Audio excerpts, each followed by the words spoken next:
Shenoy, the Managing Director and Chief Executive Officer, National Skill Development Corporation. Mr. Dilip Shenoy is currently the MD and CEO of the National Skills Development Corporation, and we all know about NSDC as a public-private partnership whose objective is to skill 150 million people in India by 2022.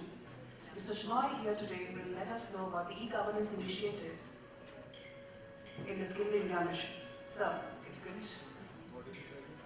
Ma'am, would you please present sir?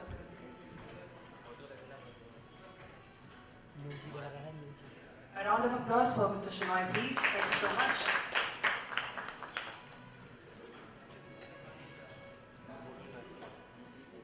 Music बंद कर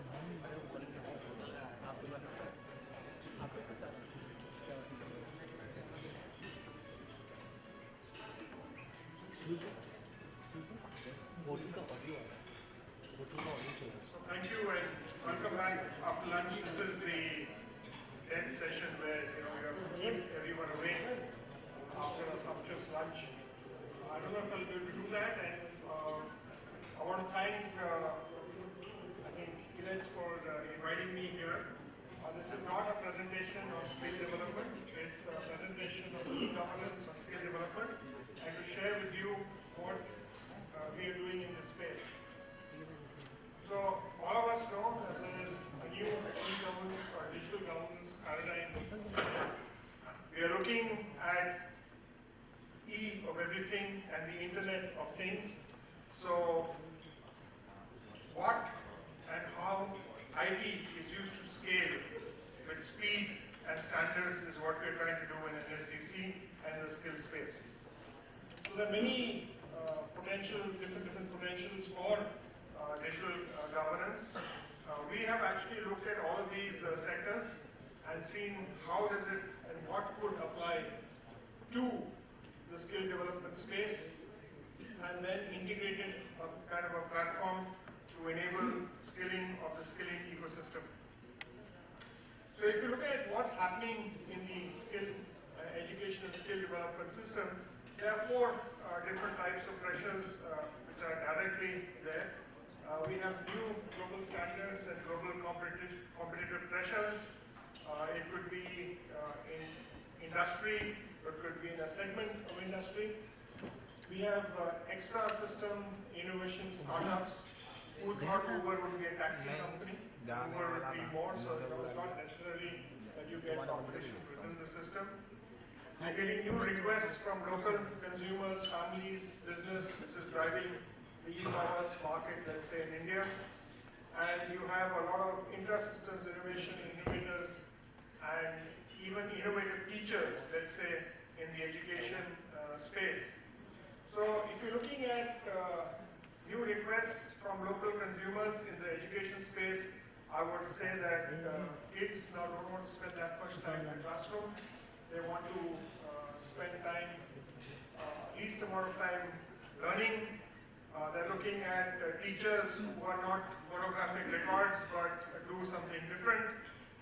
We are looking at new standards coming up in the education space and new degrees being offered remotely, so you need not go to the country where you are. And there's a lot of pressure in the education and skill development system. So you're finding new content, new organizations, new forms of education, and we have IT, finance, health and fitness and regulation driving. Skilling is actually the center of all national missions, whether it's Digital India, Clean Ganga, Swachh Bharat, Smart Cities, and Make in India. And the NSDC is basically a public-private partnership which is being created between 10 private sector stakeholders in the government to create a vision for large-scale skill development and educational programs to fund and to enable a whole ecosystem around it and not only focus on skill development.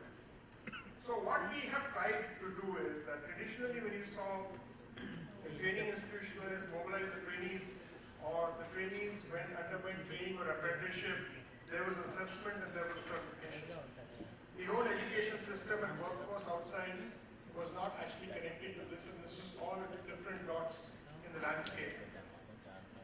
So what we said was we will try and bring in a kind of an ecosystem that disconnected. So how does industry set standards? How do the standards get translated to the job roles? How do job role standards get aligned into course alignment? How do we get the employer to come and participate in the assessment? And how do we create transnational standards which enable the young people in India to get internationally engaged? So we'll be focusing on industry recognized certification, basically career progress, and also have entrepreneurship in this space. So the last 5 years or so, we have actually scaled up to a very significant extent. Over 5+ million people have been trained in the ecosystem. This year our target is around 6 million plus. 211 skilling projects by the end of the year should be around 310. 37 sector skill councils that we drive the industry standards. 3,611 training partners in 28 states and 497 districts. So the sector skill councils are actually aligning training with industry. These are 37 sectors that are listed here. We have about 4 or 5 more coming up in this segment. And each one of them, they have actually created 1,339 standards across different levels. Now the first challenge was that how do you take a level 1 certificate, let's say in gems and jewelry, and map it to a level 2, level 3, level 4, level 5. You see gems and jewelry has gone from level 1 to level 7. ITIT is from level 4 to level 8. Level 4 is roughly class 12, level 8 is roughly a master's. And this has to be digitally verified. Okay? So we can't have fake certificates, we can't have other things here, so we needed a digital platform. And let me just speak about it and how we went about it. So the interesting thing was that if we have these different levels, we have to create academic equivalence. And we got to be able to aggregate the skills that were taught at different levels and make it available to different people around the country so that they could verify it electronically. I won't spend time on this, but if you see the spread, we are looking at over 1 lakh of students in about 1,190 schools across 10 states, lots of higher education universities, with UGC, with the AICTE, with the NIOS, with CBSE, and with a lot of state skill missions. So you're seeing this is a hugely disparate system, but everybody is doing a training according to a certain loss of QP, and then it's being aggregated on a system. So what we did is we developed a skill SDMS, a skill development management system, which was very interesting. So every batch is actually uploaded on the system.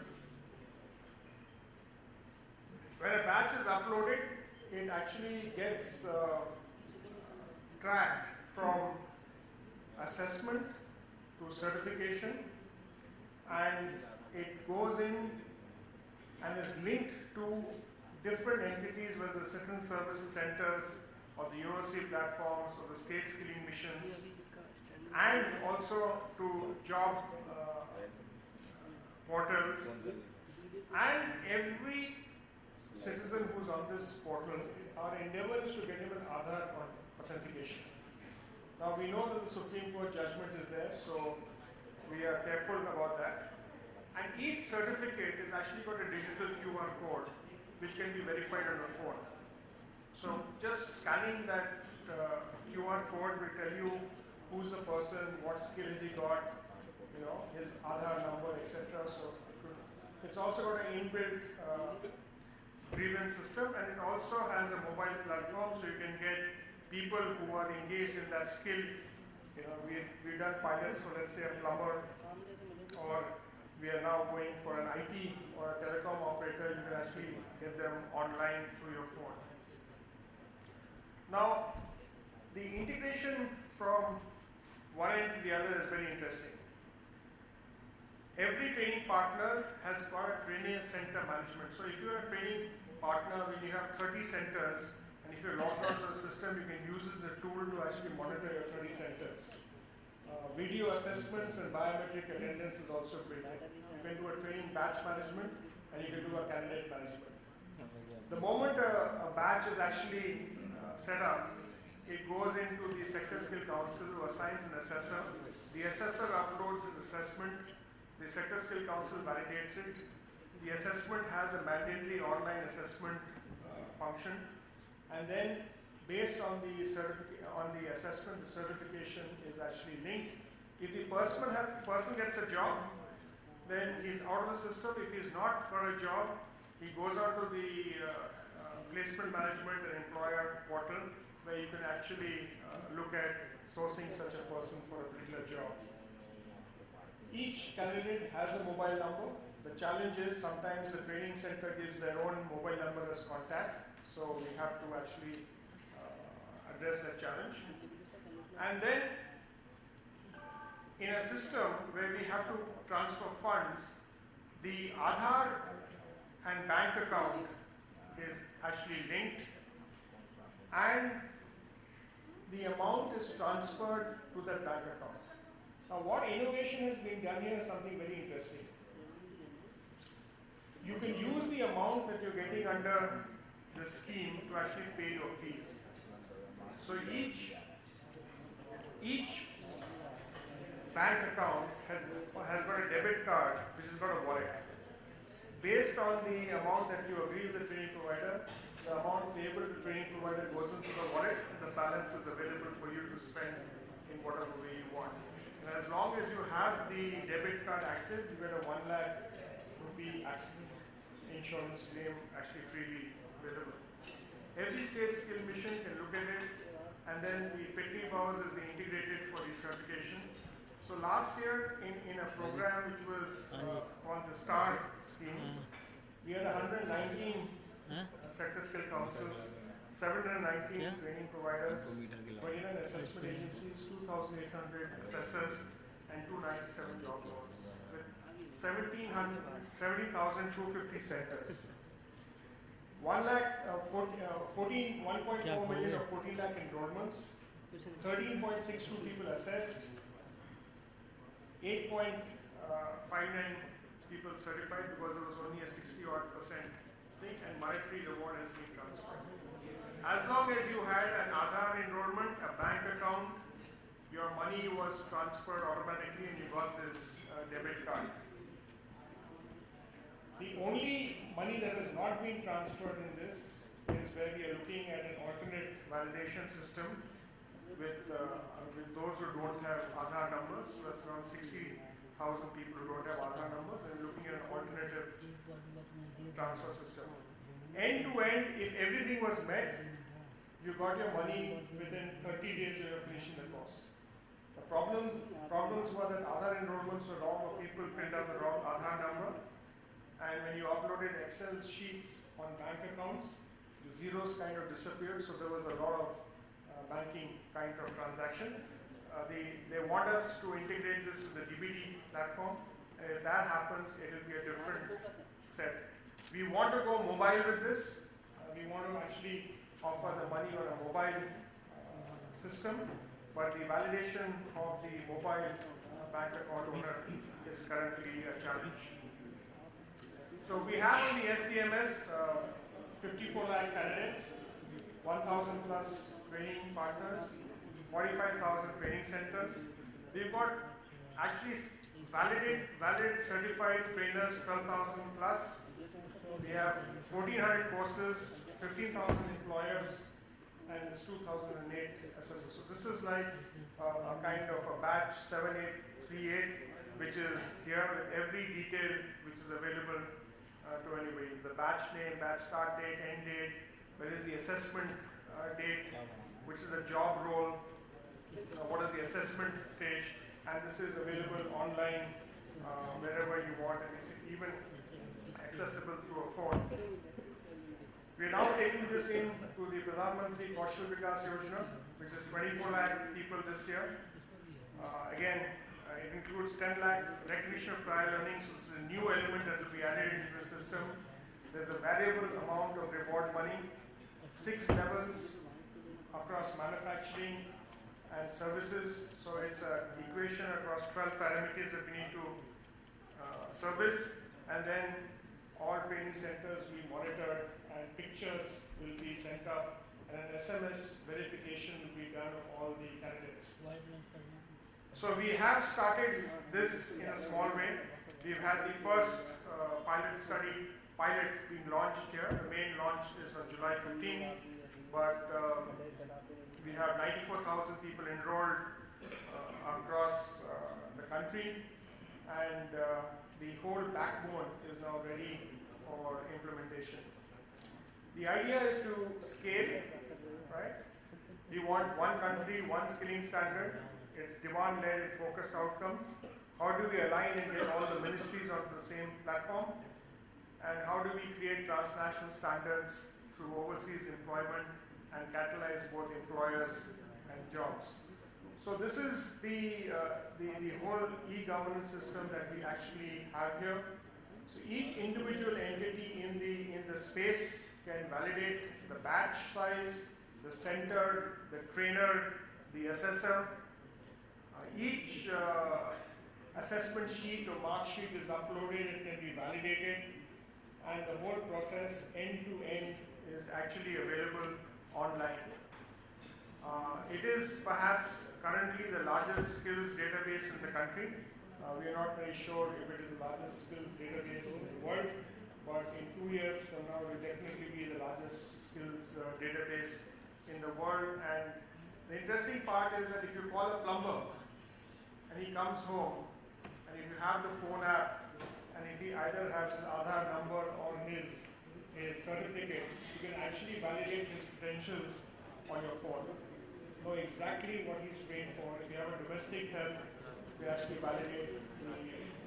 The only challenge we're facing is that how do we get back-end security clearances done so we don't face the kind of challenges that we face in the case of Uber, because in this case the plumber or electrician is actually coming home to you.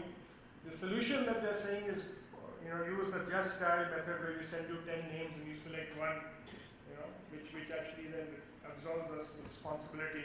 But the idea is to make everybody digitally connected, to make the life of the person who's getting trained and those who are training and major citizens like you and me very easy through a digital e-governance platform. So thank you very much for this opportunity. I don't know if there's time for question answers, but I'll be very happy to take questions and answer any queries that you might have. And the icing on the cake for all of you in this room is we issued an RFP for this. We created an RFP. We issued the RFP for developing this platform. And through an open bid, through a tender process, we got a bid of 0.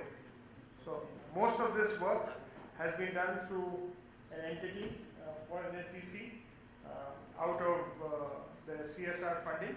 Of course, now that we are adding on other elements to it, we are actually doing the RFP process over again and then getting people selected, but they have a foot in the door. So again, thank you, and any questions?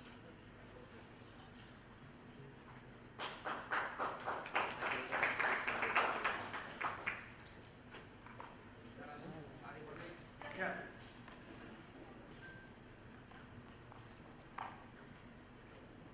Sir ये जो 19 SSC के through आप 8.9 लाख का figure दिखा रहे हैं, कुछ next 5 years का या 10 इयर्स का कुछ है सर माइंड में? हाँ, तो जो ये अभी तो ये 37 एसएससीज हो गए हैं और 24 सेक्टर्स का हमने पिछले महीने एक स्किल गैप रिपोर्ट लॉन्च की थी, जिसमें इन 24 जो सेक्टर्स थे उनमें जो स्किल गैप था वो करीब 14 करोड़ के आसपास था, 145 मिलियन, जिसमें एक थोड़ा सा अगर आप देखें वेबसाइट में तो वो फिगर 10 करोड़ के पास आता है, क्योंकि जो एग्रीकल्चर में है there's going to be a deceleration. People are going to move out of agriculture and move into other sectors. So agriculture is going to lose about 45 million people by 2022. So for each of these sectors, the detailed skill gap analysis for that is available on the NSDC website. In NSDC Knowledge Bank, you can just download the sectors. Also what we have done is every district, we've done a skill gap analysis. which is also available on the NSDC website. So district by district, you can see what is the skill gap analysis. Please understand that these were the first skill gap analysis ever to be done in India on that scale. They might suffer from some deficiencies, but please guide back to us when we do the next skill gap analysis at the district level. We'll take all inputs. Sir, अब मेरा दूसरा question sir ये है कि जो आपका 19 SSC या 37 SSCs हैं, क्या ओवरसीज एम्प्लॉयमेंट का जो रिक्वायरमेंट है वो डायरेक्टली SSC के थ्रू आएगा, या जो प्रेजेंट प्रैक्टिसेस जो रजिस्टर्ड एजेंट के थ्रू चल रहा है या प्रोजेक्ट एक्सपोर्टर के थ्रू चलता है वही चलता रहेगा? तो इस सवाल का जवाब देना थोड़ा डिफिकल्ट है, क्योंकि इट इज़ नॉट आइदर और, इट विल बी एंड. तो इसमें 3 पैरेलल ट्रैक्स पे काम चल रहा है. पहले जो ये सेक्टर्स आप देख रहे हैं, ये सेक्टर्स जो हैं अलग अलग देश के साथ, चाहे ऑस्ट्रेलिया हो या कनाडा हो या यूके हो, UK is a pathway to Europe, उन सेक्टर स्किल काउंसिल्स के अपने स्किल्स अलाइन कर रहे हैं और ट्रांसनेशनल स्टैंडर्ड्स बन रहे हैं. इसमें 7 सेक्टर्स में तो बन गए हैं ऑस्ट्रेलिया के साथ, क्योंकि जब ऑस्ट्रेलिया के प्राइम मिनिस्टर टोनी एबट यहाँ आए थे सितंबर में, एक MOU साइन हुआ था. दूसरा जो डेवलपमेंट है, मिनिस्ट्री ऑफ ओवरसीज इंडियन के एक प्रोग्राम है, उसके अंदर जो हर इंडियन जो बाहर जाएगा उसको जो और कोई सर्टिफिकेट भी हो, लेकिन सेक्टर स्किल काउंसिल सर्टिफिकेट लेना एक will be integral part of that. Third, जो एम्प्लॉयर्स हैं, अभी पिछले हफ्ते एक छोटे से फंक्शन में हम एक कंगन इंस्टीट्यूट है टेफ ऑस्ट्रेलिया में, ILFS हमारा ट्रेनिंग पार्टनर है, ऑटोमोटिव सेक्टर स्किल काउंसिल यहाँ पे, और वेल्डिंग का एक सर्टिफिकेशन दिया गया था. एक पायलट प्रोजेक्ट किया था जिसके द्वारा जो 10 स्टूडेंट्स जो थे उनको ऑस्ट्रेलिया के सर्टिफिकेट मिला था और इंडियन सर्टिफिकेट मिला था. उसके साथ कुवैत में एक कंपनी में नौकरी मिली थी, उस सर्टिफिकेट पे बेसिस पे उनको वीज़ा मिला और अपॉइंटमेंट लेटर मिला. तो ये है, क्योंकि और पैरेलली जो है नॉर्मल जो कॉन्ट्रैक्टर्स हैं वो भी इस काम में शामिल होंगे. लेकिन वहाँ पे जो मिडिल ईस्ट जो रिप्रेजेंटेटिव थे वो ये कह रहे थे कि अगर आपके सर्टिफाइड जो ट्रेनीज हैं, अगर वो फर्स्ट डे फर्स्ट आवर हमारे कंपनी में काम कर सकते हैं और हमें उनके ऊपर ट्रेनिंग के ऊपर कुछ खर्चना नहीं पड़ेगा, तो हम आपसे लेना पसंद करेंगे या कि किसी एजेंट के पास जाएंगे. तो ये sir third and last question. अभी बहुत सारी खबरें आती हैं कि जो सर्टिफिकेट इंडिया से मिलते हैं, चाहे वो टेक्निकल ग्रेजुएशन का हो, चाहे वो BA ग्रेजुएशन, एनी, बाहर के कंट्रीज में यूनिवर्सिटी में जाके हमको ब्रिज कोर्स करना ही पड़ता है. आपका जो सर्टिफिकेट होगा वो अनस्किल्ड लोगों का है. क्या आप इस सर्टिफिकेट को ग्लोबली एक्सेप्टेंस के लिए कोई काम कर रहे हैं क्या? तो ग्लोबली 2 किस्म के ट्रेड्स होते हैं. एक लाइसेंस टू प्रैक्टिस, ठीक है. अगर आप देखें तो डॉक्टर या नर्स अगर USA में देखें, they require a different license to practice even in each every state. So there's some license to practice. This cannot replace the license to practice. But if you look at hairdressers are normally employed by the same L'Oreal all over the world. So there's an international service professionals network which is creating a transnational standard for hairdressers. The employers in all these countries, which is across Australia, New Zealand, Taiwan, Hong Kong, Netherlands, UK, South Africa, Canada, have agreed to recognize their certificate as being equivalent to give them a license to practice certificate in the countries. India is going to join that network and slowly expand. So thank you very much. Thank you so much, Mr. Sharma.